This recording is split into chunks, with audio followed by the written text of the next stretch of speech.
Did that cover your ground? Yeah, absolutely. Let me mention one other thing.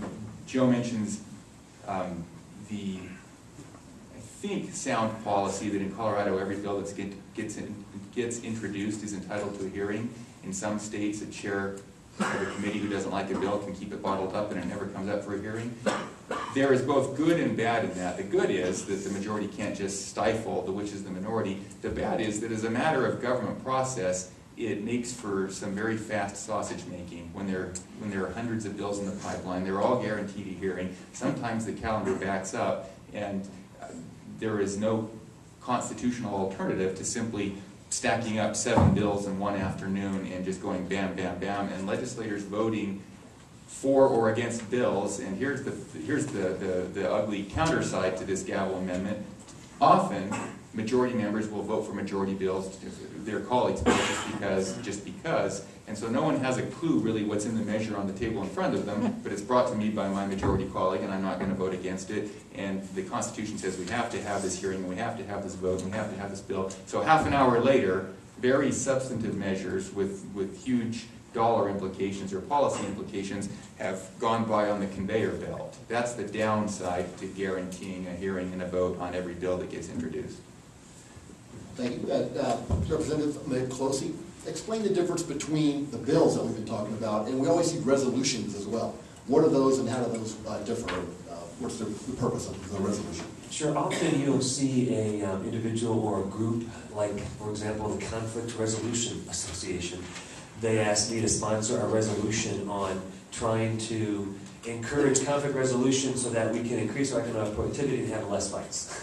And I think we designated April 10th of last year, again we meet from January 12 to May 12 during a session, or about that time frame, as Conflict Resolution Day. And people get up and give a speech. And it's to kind of commemorate an idea, a person, or a group of individuals.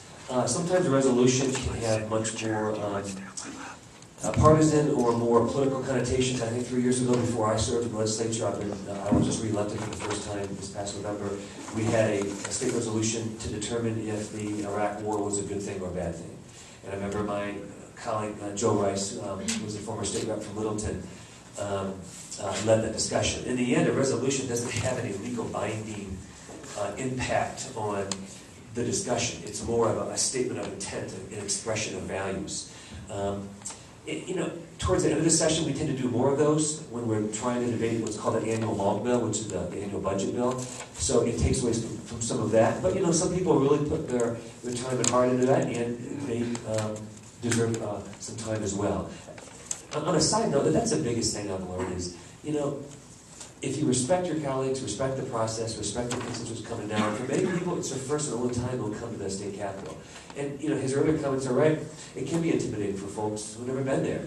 It can be a little stuffy at times. And to give them their due process to talk about the resolution, I think is important. Thank you very much. And both of y'all address, we'll start with you, Senator Mitchell. Do you have any examples of a good, effective approach from a citizen coming up to you on a particular item? And also maybe an example of some of the less effective ways people have approached you to do it. Sure. I guess the only quick summary I'd add to Joe's answer about the difference between a bill and a resolution. A bill is the legislature actually making law. A resolution is the bunch of us collectively exercising our right to free speech.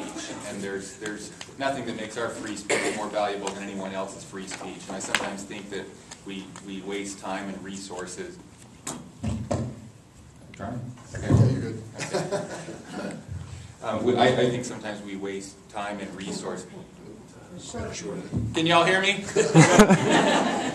I think that we sometimes waste time and resources with a lot of debate on symbolic measures. I'm sure Congress was just waiting in anticipation to hear whether or not we approved the Iraq War. But in any event, legislators legislate, and bills are the vehicles that we use to legislate. About effective ways to approach you, and some stories about ineffective ways. Well, the materials that Keith and the organizers put together with the process and the recommendations for how you communicate with lawmakers, I think are right on. Just treat them like another person. I mean, thanks, Keith. Yeah. Does that work? Yeah, it does. Do a little bit of advanced homework. figure out if the lawmaker you're talking to is it off again? Stereo. Use them both. There you go. Perfect. This is the liberal CCU campus doesn't want me to be heard.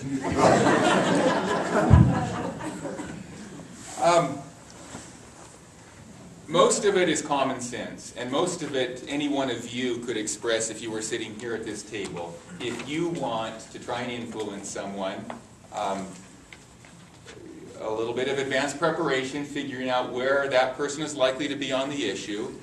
Google, check their website, see if they've taken positions which give you an idea to where their soft or hard spots are. You can communicate by all the various ways available. Call, letter, email, appointment. Legislators get a lot of communication. We get a lot of cards and letters and emails, and some of us are better and more diligent than others at sifting through and responding, and I'm one of the more poorly organized legislators. I have a hard time doing that, so assuming that some of my colleagues meet the same description, you should probably do all of the above. If it's something that's important to you, send an email, send a letter, call, leave a message at the office, just try and make your voice heard. Mistakes you can make. Don't assume, and this is a good rule of thumb, whether you're dealing with us or we're dealing with you. Never underestimate your audience's intelligence, but never overestimate their knowledge. Most people are reasonably intelligent and of goodwill, but most people don't have a whole lot of background on a whole lot of issues, so you may have to give a little bit of perspective and background. On the other hand, and going in the opposite direction, because there's such a flood of information, you have to be somewhat concise. If it's a letter, keep it to a page or less. If it's an appointment, make it relatively brief. If it's an email, don't make it pages and pages long. And here's the hard part. Even though an issue is very important, and even though it might relate integrally to important constitutional principles, and any right-thinking American should see that your view is right and opposing your view is wrong, you can't express that urgency and have a bulging vein in your forehead while you're trying to get the idiot to see that you're right and he or she is wrong. It just isn't persuasive. It just isn't persuasive. So do your best, be polite, be brief, and keep trying. Send another message, send another call. If I can think of a couple good horror stories or war stories, I'll tell you. There was a bill on sexual orientation in committee. I was a young House chair, and I was on the conservative side of this issue and against the bill that would have expanded the definition of marriage or something like that. And a lovely, intense citizen sat down to the witness table, opened up her purse, and pulled out a little white rock and said, "Do you know what this is? This is brimstone. Do you know what brimstone is? It's what will happen to the souls of people who disobey God on this issue." I was horrified. She didn't win any votes. You have to connect with people on a wavelength or a frequency that they're able to accept your message. That's good, thank you. So you're basically saying that if you write an email in all caps, that's not more effective? Yeah. Representative Miklosi, any stories and advice? Yes, sir, Dave. When I first started in the legislature, I got some sage advice from an old friend of mine, Jennifer Vega, who said, try to find 1 or 2 or 3 issues and become an expert on those and go and speak in the well and debate and discuss those issues. And I kind of think it's somewhat similar advice for constituents. We're debating so many different issues, and if you're calling me every day on every single issue, I think your impact may be a little bit less than if somebody who really knows an issue and comes in, as he said, researches it. I'll give you an example. There was a Republican bill that one of my colleagues, Ms. B.J. Nickel from the Loveland, Colorado area, sponsored about commercial real estate agents who wanted to make sure they got paid if they sold a property. And I actually went against my speaker and my party on this one because I thought it was a good bill, and I had a couple of constituents who had 30 years of experience who were commercial real estate developers, or agents, I should say, real estate agents, and they really, met me, lobbied me hard on the bill, and said this is the reason why I should support it. And And I had to vote for the bill because of their input. And what was interesting to me was these individuals who were commercial real estate agents would sometimes work a year on selling a property. It's a much longer timeline than a residential piece of property. And for whatever reason, the owner of that commercial property would not pay them their commission. And this is quid pro quo. They did a job, they did it well, they performed the contract obligations, and they weren't getting paid. So we ended up passing a bill, the governor signed it last year, that said, if you don't get paid after performing the quid pro quo services, then you have a right to put a lien on that property, just the way other agents do. And that bill passed, and those people are going to get paid for their work. But again, I've met with 2 constituents who influenced me on that, because they were researched, they knew the issue, and we took the time to meet. Thank you, Representative. And as they both referenced the website at different times. If you have not, I'll talk louder. If you have not been to the website, the best thing to do is one of those government websites, so it doesn't have a catchy URL, but Google Colorado General Assembly or State Legislature and it'll come up. It's Colorado.gov. Is it just Colorado.gov? Well, I can even remember that. All right, good. But if you go to Colorado.gov, then you still have to link through to the legislature. Just Google Colorado Legislature, and it'll bring the site up. Yeah, you guys will find it. And on that site, it's got the list of every legislator, senator and representative, their office phone number, some cases even an additional phone number, their email, and the calendar of every bill that has been introduced. So if there's something coming up that's going to be heard in a committee, it's on that website.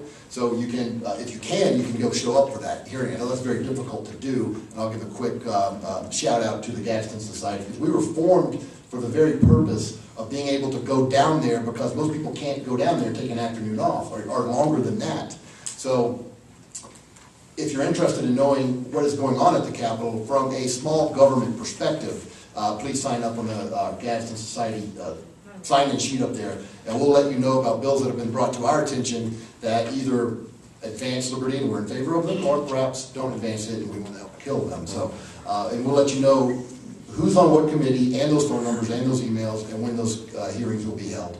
And I've worked with Democrats and Republicans on, depending on the issue in that regard, so we're definitely nonpartisan.